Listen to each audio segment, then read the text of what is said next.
오늘 봉독한 말씀을 근거로 하여서 하나님의 비밀 작전이라는 제목으로 함께 은혜를 나누겠습니다. 작전이 성공하기 위해서는 은밀히 또한 조용히 진행돼야 합니다. 적군이 작전을 안다면 그 작전은 성공할 수가 없습니다. 하나님께서도 우리를 위하여 하나님의 일을 은밀하게 행하십니다. 오늘 본문 말씀 5절에 이렇게 기록되어 있습니다.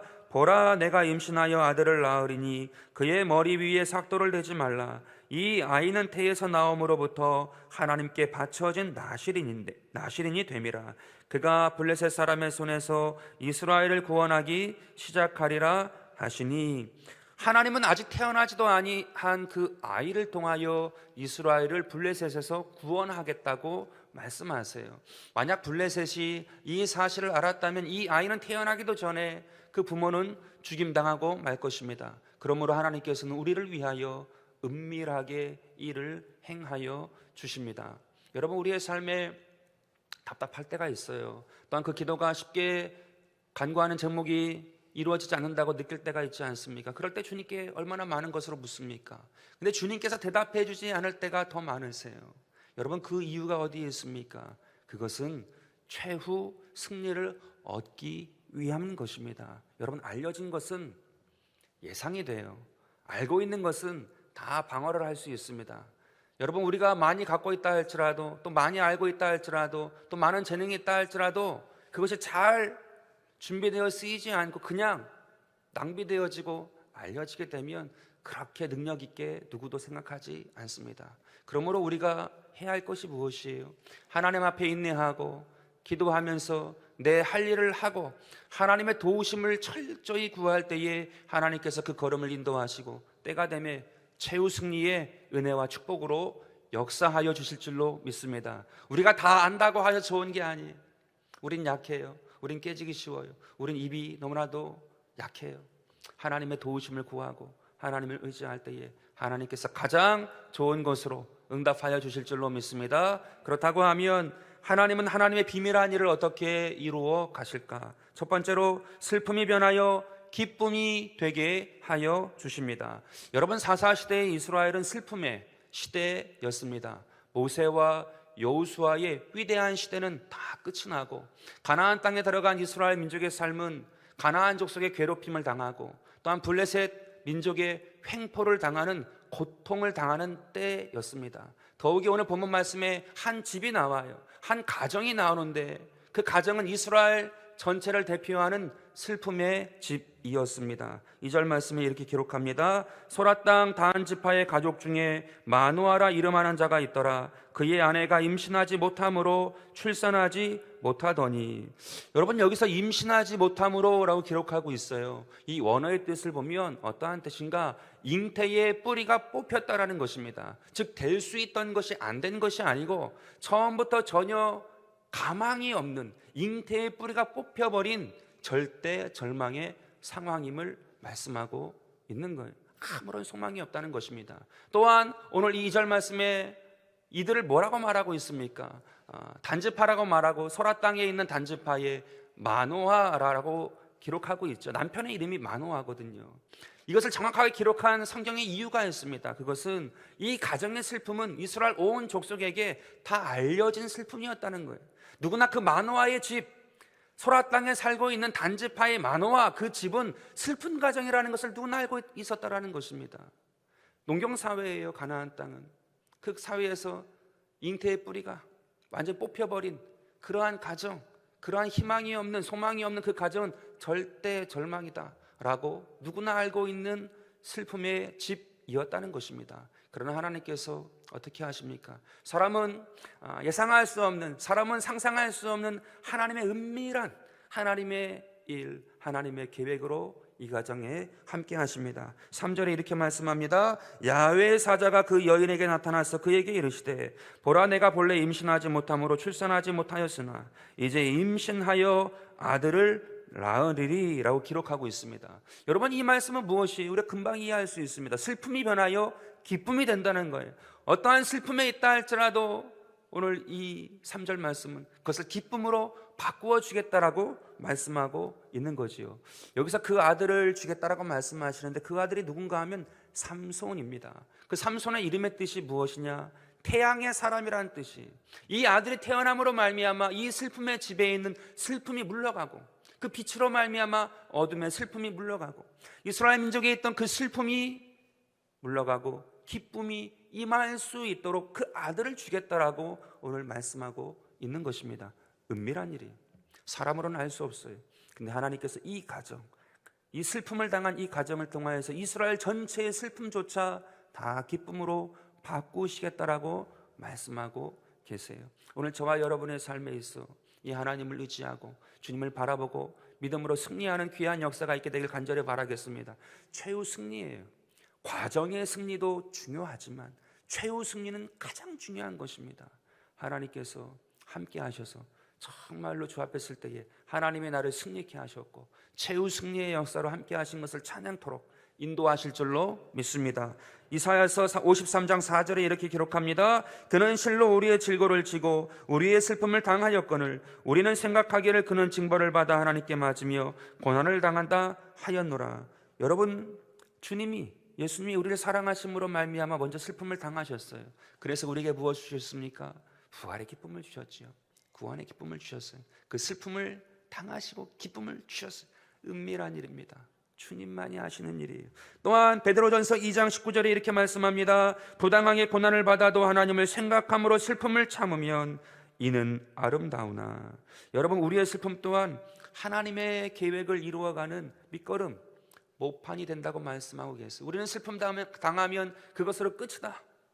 이것을 어떻게 해결할 수 있을까? 그 절망 안에 더 허우적거릴 때가 얼마나 많습니까? 그러나 주님은 그렇지 않다는 거예요. 그 슬픔이 오히려 모판이 되고 밑거름이 되어서 하나님의 은밀한 일을 진행하는 밑거름이 된다라고 오늘 우리에게 말씀하십니다. 그 주님을 바라보고 믿음으로 나아가는 저와 여러분 되길 주 예수 이름으로 축원드립니다. 여러분, 성경에 위대한 인물들이 많은데 특별히 여성의 이름이 성경의 제목으로 적혀 있는 경우는 많지 않죠. 그 중에 에스더라는 인물이 있습니다. 왜 우리가 에스더를 사모합니까? 남자인 제가 봐도 죽으면 죽으리다. 아주 결단이 있어요. 아주 강한 그러한 신념, 믿음을 가지고 고백한 내용이 너무나도 귀하지 않습니까? 여성의 몸으로도 이러한 고백을 하는데 나도 그러한 마음을 갖고 죽으면 죽으리다. 여러분, 여성들도 그렇고 남성들도 그렇고 얼마나 도전을 많이 받습니까? 근데 그 에스더서를 처음부터 찬찬히 읽게 되어지면 그것을 보면 이 에스더가 그냥 강한 결단력 또 강한 여인 그렇게 예상되지만 실질적으로는 그렇지 않아요. 슬픔을 알고 슬픔을 당한 여성이었어요. 그 여성이 그렇게 된 거거든요. 그 여인이 왜 슬픔을 당한 여인이고 슬픔을 아는 여인입니까? 일단 그 여인은 고아였어요. 그 부모가 언제 죽었는지 기록도 나와 있지 않습니다. 그의 사촌 오빠였던 모르드게가 그 에스더를 키워준 거예요. 그는 철저히 홀로 되었던 여인이었어요. 그러나 하나님의 은혜가 임하죠. 그래서 왕비로 간택이 됩니다. 그러나 우리가 알고 있지 않습니까? 한 달이나 그 왕이 부르지 않았대요. 이 에스더는 예뻤을지는 모르지만 세상 여인들처럼 어떠한 그러한 기술, 어떠한 그런 남자를 그렇게 하는 그러한 것들을 가지고 있지는 않았던 것 같아요. 재미가 없다는 거죠. 한 달 동안 부르지 않은 것은 재미가 없다는 거예요. 그 여인에게서 그 맛을 못 느꼈다는 거예요. 에스더가 얼마나 슬펐겠습니까? 슬픔을 당한 거예요. 왕비라는 그 위치까지 올라갔지만 이제 자기는 보호받는 사람이라고 생각할 수 있지만 그 마음 중심에는 슬픔을 당한 것이 그대로 있는 거예요. 언제 내칠지 모르는 그런 슬픔이 항상 있는 거예요. 또한 이 여인은 어떠한 여인이었습니까? 유대인이에요. 소수민족이에요. 페르시아 땅에서 유대인 민족은 아주 약한 소수민족일 뿐이었습니다. 하만이라는 사람이 다 죽이려고 하지 않습니다. 민족 전체를 다 죽이려고 한단 말이에요. 자기는 벗어난 왕비라고 해서 마음이 편했겠습니까? 아니죠. 자기도 한 민족이에요. 슬픔 당했어요. 어찌할 줄 모르는 그러한 환경과 상황에 이 에스더가 있는 거지요. 근데 이 에스더가 어떻게 합니까? 그 환경을 딛고 일어나요. 이 슬픔을 딛고 일어나요. 그리고 죽으면 죽으리다라고 나아가죠. 여러분, 에스더서를 마지막 장에 보면 절기 하나가 나옵니다. 어떠한 절기냐? 불임절이라는 절기가 나와요. 그 불임, 그것이 부르라는 말인데 그 뜻이 무엇이냐 하면 운명이라는 말이에요. 즉 이 에스더가 그 슬픔을 딛고 일어났을 때에 운명절이 생긴, 운명의 날이 생긴 거예요. 여러분, 원래 이 에스더의 그 운명은 어떠한 운명이었습니까? 그 민족의 운명은 어떠한 운명이었습니까? 슬픔 당할 운명이었어요. 애통할 수밖에 없는 운명이었어요. 하만을 통해 다 죽임당하고 다 없어질 그러한 운명의 날을 맞이할, 슬픔과 애통의 날을 맞이할 백성이었어요. 근데 이 에스더가 그 슬픔을 딛고 일어났을 때에 슬픔이 변하여 기쁨이 되고 애통이 변하여 길한 날이 되었다고 말씀해요. 그 운명의 날에 그 운명이 바뀐 거예요. 슬픔의 운명이 기쁨의 운명으로 바뀌고 애통의 운명이 길한 운명으로 바뀐 거예요. 에스더의 그러한 담대한 믿음을 가지고 딛고 일어섰을 때에 주님께서 거기에 은혜를 베풀어 주신 것입니다. 오늘 저와 여러분의 삶도 동일하지 않습니까? 어떠한 절망, 어떠한 슬픔, 어떠한 애통이 있다 할지라도 오늘 주님을 바라보시면 주님이 은밀하게, 내가 다 알지 못한다 할지라도 그 주님은 오늘도 일하세요. 나를 위하여서 행하세요. 그 주님으로 말미암아 승리하는 저와 여러분 되길 주 예수 이름으로 축원드립니다. 예전에 한 두 처녀가 기도하기 시작했어요. 1월 1일부터 아침 일찍 나와가지고 기도하는데 나이가 43, 39이었습니다. 여성이에요. 처녀예요. 노처녀죠. 그 기도의 제목은 뻔한 것이었습니다. 결혼을 위해서 기도하기 시작한 거예요. 물론 그것이 좋고 나쁘다 따질 수는 없지만 결혼하고 안 하는 것이, 그러나 그 마음에, 결혼하는 그 마음이, 하나님께 주신 마음이 기도를 시작한 거예요. 근데 그 두 처녀가 기도를 하는데 청년이었기 때문에 전날 밤늦게까지 하는 그런 행사들, 사역들이 있었거든요. 막 12시에 끝나기도 하고 1시에 끝나기도 하고. 그런데도 그 새벽에 나와서 기도를 하는 거예요. 둘이 나와서. 서울이니까 2번씩 버스를 타야 되고 운전을 하더라도 쉽지 않은 것이었어요. 근데 왔다가 기도하고 출근을 하기 시작한 거예요. 하나님의 놀라운 은혜죠. 그 43 먹은 처녀는 그 해 12월 31일 날 결혼을 합니다. 그날이 목요일이었는데 결혼식을 했어요. 교회에서. 그것도 교회에서. 그리고 39 먹었던 그 처녀는 그 다음에 3월 달에 제가 주례하고 결혼하고 제가 떠나기 전에는 2명의 아이를 낳고 인사하고 헤어졌던 기억이 있습니다. 여러분, 운명은 바뀌어요. 하나님께서 내 삶에 함께 하신 것을 믿고 하나님의 일하심을 믿고 주 앞에 나아가고 그 마음을 정하여 죽으면 죽으리이다. 목사님, 저 반드시 올해 응답받고자 기도 시작한 거예요. 반드시 기도해 주세요. 안 되면 목사님 책임, 막 이랬거든요. 하나님께서 그렇게 응답하셨어요. 얼마나 감사한지. 여러분, 그렇게 기도하고 나갈 때에 기쁨이 바뀌어, 슬픔이 바뀌어 기쁨이 되는 것입니다. 오늘 저와 여러분의 삶에 하나님의 은밀한 일, 하나님의 최종 승리를 바라보고 믿음으로 승리하는 저와 여러분 되길 주 예수 이름으로 축원드립니다. 두 번째로 하나님의 비밀한 일을 어떻게 이루어 가시는가? 앞선 헌신을 통하여 이루어 주십니다. 여러분, 하나님은 하나님의 계획을 준비하세요. 그 계획을 이루시기 위하여서 준비하십니다. 근데 그 준비를 어떻게 하시는가? 헌신된 사람을 세우시는 것이 하나님의 준비세요. 오늘 4절 말씀에 이렇게 기록합니다. 그러므로 너는 삼가 포도주와 독주를 마시지 말며 어떤 부정한 것도 먹지 말지니라. 여러분, 여기서 너는 포도주와 독주를 마시지 말고 부정한 것을 먹지 말라라고 말씀하세요. 이 너가 누구냐? 이 너는 이 아이를 낳을 어머니를 말하거든요. 그 아이를 낳을 어머니에게 너는 포도주와 독주를 마시지 말고 부정한 음식도 먹지 마라고 말씀하신 거예요. 여러분, 하나님의 계획이 무엇이었습니까? 하나님의 계획은 아직 태어나지도 않은 그 아이를 통하여서 이스라엘을 블레셋에서 구원하시겠다라는 계획이에요. 근데 오늘 이 4절 말씀에서는 이 아이를 잉태한 어머니에게 헌신할 것을 요구하세요. 더군다나 그 당시 아까도 말씀드렸지만 농경 문화이거든요. 가나안 땅은 포도주는 그냥 식음료예요. 이미 그냥 음료수처럼 마시는, 그런 물처럼 마시는 그러한 것이거든요. 거기에 뭐 독주라든지 부정한 것은 안 먹을 수 있죠. 그러나 포도주는 거의 그냥 마시는 거란 말이죠. 근데 하나님께서 하나님의 방식으로 하나님의 헌신을 하기를 요구하세요. 여러분, 헌신이라는 말의 뜻이 무엇이냐 하면 자기의 이해를 조금 더 생각하지 않고 몸과 마음을 바쳐 힘을 다할 때에 헌신이라고 합니다. 그러니까 그러니까 자기의 어떤 이해타산이 없어요. 그럼에도 불구하고 몸과 마음을 다 바쳐서 힘을 다할 때에 헌신했다라고 하는 거예요. 근데 하나님께서 이 삼손이 아닌, 이 아이가 아닌 그 어머니에게부터 먼저 앞선 헌신을 요구하시고 하나님의 은밀한 일을 행하세요. 그래서 하나님의 일을 행하라라고 말씀하고 있는 것입니다. 여러분, 저와 여러분의 삶에 오늘 내가 있는 것, 저와 여러분이 있는 것 그냥 된 게 아니에요. 오늘 여기서 예배드리고 있는 것 그냥 된 게 아니에요. 앞선 헌신이 있었던 거예요. 누군가의 헌신이 자기의 이해타산을 생각하지 아니하고 몸과 마음을 바쳐서 힘을 다한 그것이 있기에 오늘 우리가 있는 것입니다. 여러분, 우리가 신앙생활을 하다 보면 하나님의 은혜를 경험하고 하나님의 은혜가 넘치게 되면 하나님 섬기고 싶잖아요. 봉사하고 싶잖아요. 그 진정으로 헌신된 마음이 오면 봉사하고 헌신하게 됩니다.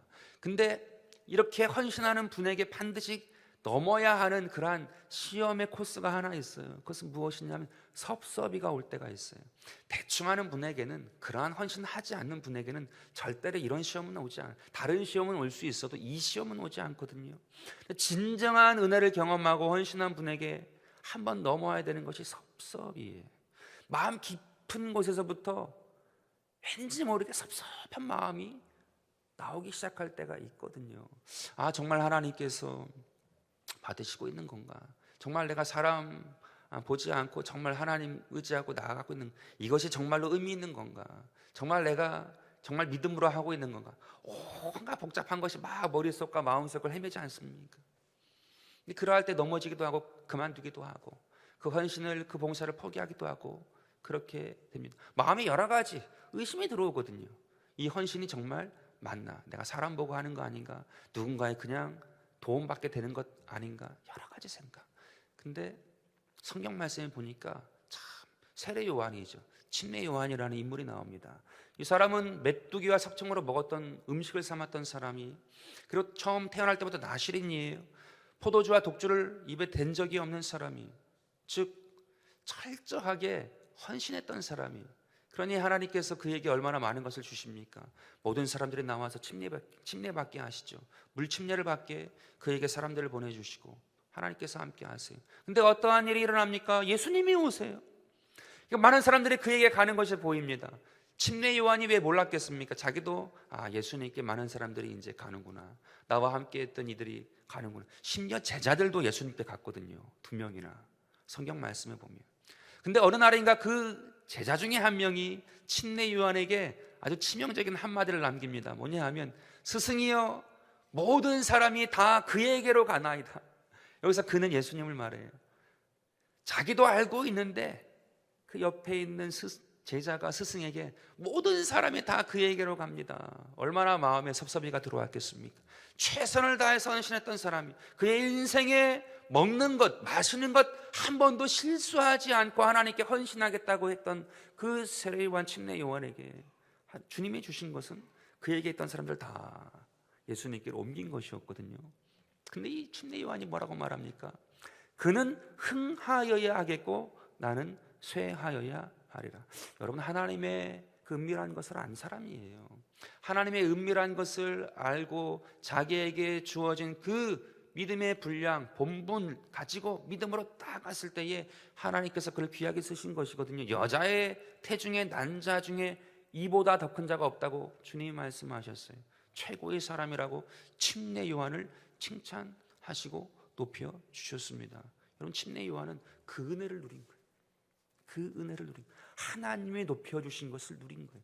사람이 높여주는 것이 아니라 하나님이 높여주신 것을 누렸을 때에 그 헌신을 끝까지 감당한 거예요. 그 앞선 헌신이 있었을 때에 예수님이 오신 거예요. 예수님이 하신 침례는 성령의 침례입니다. 이 침례 요한의 물침례, 회개하는 침례가 없었으면 성령 침례가 임할 수가 없어요. 성령은 죄가 없는 곳에만 임하거든요. 세례 요한이, 침례 요한이 그 길을 닦았기에 성령 침례가 이루어지게 된 것이. 여러분, 예수님도 마찬가지세요. 예수님이 3년 반 공생애를 사십니다. 제가 한번 주님께 기도하면서 물었어요. 예수님이 하나님이신데 무슨 공생애를 사십니까? 그냥 해야 할 때 하시고 기적 베풀 때 베푸시고 가르치실 때 가르치시면 되시지, 굳이 남자 12명이나 모아가지고 데리고 다니면서 무슨 재미가 있다고. 무슨 덕을 보겠다고 남자들 그 12명 그런 그룹에서 굳이 그 삶을 사십니까? 여러분, 예수님도 헌신하신 거예요. 12제자를 세우기 위해 3년 반의 공생에 헌신하셨더라고요. 그랬을 때에 예수님이 승천하신 이후에 어떻게 됩니까? 그 12명을 통하여서 초대교회가 시작되는, 성령의 역사가 시작된 거예요. 예수님도 앞선 헌신을 감당하셨어요. 오늘 저와 여러분의 삶에 그 주님을 기억하고 나아가면 우리가 흔들리지 않냐고까지 주님의 은혜 안에 붙들려 승리하는 귀하고 복된 역사가 있을 줄로 믿습니다. 예전에 교육자들과 함께 중국 북경에 간 적이 있습니다. 이전에 북경에 가면 당연히 가는 코스가 만리장성입니다. 만리장성 가가지고 이제 쫙 본 다음에 돌아오는 버스에서 가이드가 한마디 하는 거예요. 뭘 보고 왔습니까? 라고 저희들한테 물었어요. 그러니까 여러 가지 얘기했습니다. 참 만리장성이 넓어가지고 차가 다녀도 될 정도의 큰 도로고, 또 사람이 얼마나 많이 사람 보고 왔습니다. 그렇게 말했던 교육자도 있고. 근데 그 가이드가 하는 말이 뭐냐 하면 여러분은 무덤을 보고 왔습니다. 그러는 거예요. 이 만리장성은 세계에서 가장 큰 무덤이라는 거예요. 우주에서 보면 사람이 세운 건축물 중에 유일하게 보이는 것이 만리장성인데 이 만리장성은 무덤이라는 거예요. 수십만 명의 사람이 그 아래에 묻혀 있고 지금도 그냥 좀만 파면 뼈가 나온다는 거예요. 여러분들은 무덤을 보고 왔습니다. 그 앞선 것이 있었습니다. 여러분, 우리가 지금 이 성전에서 예배를 드리고 있지 않습니까? 여러분, 이 성전이 어떠한 곳이에요? 예수님의 무덤이에요. 물론 빈 무덤이죠. 그렇지만 그 주님의 피 흘리심, 그 사랑과 헌신, 그 슬픔 당하심, 그 채찍질 맞으심, 우리를 사랑하심으로 행하신 그것이 앞서 헌신되었기에 오늘 저희가 이 성전에서 함께 그 은혜를 누리고 그 사랑을 누리고 그 감격을 누리고, 우리가 세상에서 어디에서 우리의 마음을 만지는 그 감동을 얻을 수가 있습니까? 찬양 한 소절에, 또 어떨 땐 말씀 한 소절에 어디서 우리의 마음이 울컥할 수 있는 감동을 얻을 수가 있어요. 세상에는 그게 없어요. 잠깐 얻었다 할지라도 입만 살짝 죽이는 거죠. 근데 감정만 살짝 터치하는 거죠. 우리의 깊은 영혼을 터치하는 그 감동을 어디서 경험합니까? 예수님이 그 몸 찢고 피 흘려 죽으신 이 빈 무덤, 이곳에서 얻는 거예요. 오늘 저와 여러분이 그것을 기억하고 주님께 나아가면 하늘의 신령한 은혜가 우리의 삶에 이루어질 줄로 믿습니다. 하나님은 그렇게 은밀하게 일하세요. 우리는 다 알지 못하지만 우리가 헤아려 보면, 주님을 바라고 구하여 기도하여 나아가면 하나님께서 은밀하게 행하셨구나, 인도하셨구나. 오늘 그 은혜를 경험하게 되길 간절히 바라겠습니다. 세 번째로 하나님께서 행하시는 은밀한 일 어떻게 이루어 가실까? 합당한 제물로 이루어 주십니다. 5절 말씀 다시 한번 읽습니다. 보라, 내가 임신하여 아들을 낳으리니 그의 머리 위에 삭도를 대지 말라. 이 아이는 태에서 나옴으로부터 하나님께 바쳐진 나실인이 됨이라. 그가 블레셋 사람의 손에서 이스라엘을 구원하기 시작하리라 하시니, 여기서 말씀하시는 이스라엘을 구원하기 시작한 아이의 특징이 무엇입니까? 바쳐진 나실인이라고 정확하게 말씀하고 있어요. 바쳐진이라는 의미가 무엇이냐? 흠이 없는 이란 뜻이에요. 흠이 없는 나실인, 흠이 없는 제물을 드렸다라는 거예요. 받았다라는 거예요. 그래서 하나님의 은밀한 일을 행하셨다라고 오늘 말씀에 기록하고 있는 것입니다. 여러분, 하나님이 행하시는 것을 잠잠히 한번 보세요. 하나님께서 행하실 때는 반드시 흠 없는 제물이 항상 거기에 있어요. 흠 없는 제물이 항상 놓여 있습니다. 그래서 거기에 성령께서 함께 하시고 은혜를 베풀어 주세요. 여러분, 무너진 가정이 회복될 때에 어떠한 일이 있습니까? 기도하는 한 사람이 있어요. 흠 없는 제물이 있어요. 거기서부터 회복의 역사가 일어나기 시작합니다. 여러분, 오늘날 흠 없는 제물은 누구입니까? 예수님의 피와 살, 그것으로 말미암아 깨끗해지고 성령 충만 받은 사람이 흠 없는 제물이에요. 여러분, 우리가 이 세상에서 얼마나 흠이 많습니까? 죄 때문에 흠이 많고, 세상과 마귀 때문에 흠 나고, 또한 가난과 저주 때문에 흠이 나고, 또한 질병과 슬픔 때문에 우리의 마음이 찢기잖아요. 또한 사망과 음부의 그 마음이 다가올 때 우리의 마음이 얼마나 떨어집니까? 흠이 난 거거든요. 근데 우리 안에 예수님이 그 보혈을 뿌려주셨어요. 또한 성령이 함께 하셨어요. 그 흠을 닦아주세요. 흠이 없도록 하세요. 깨끗하게 하셔서 흠이 없는 제물, 바쳐진 나실인으로 주님이 받아주시는 거예요.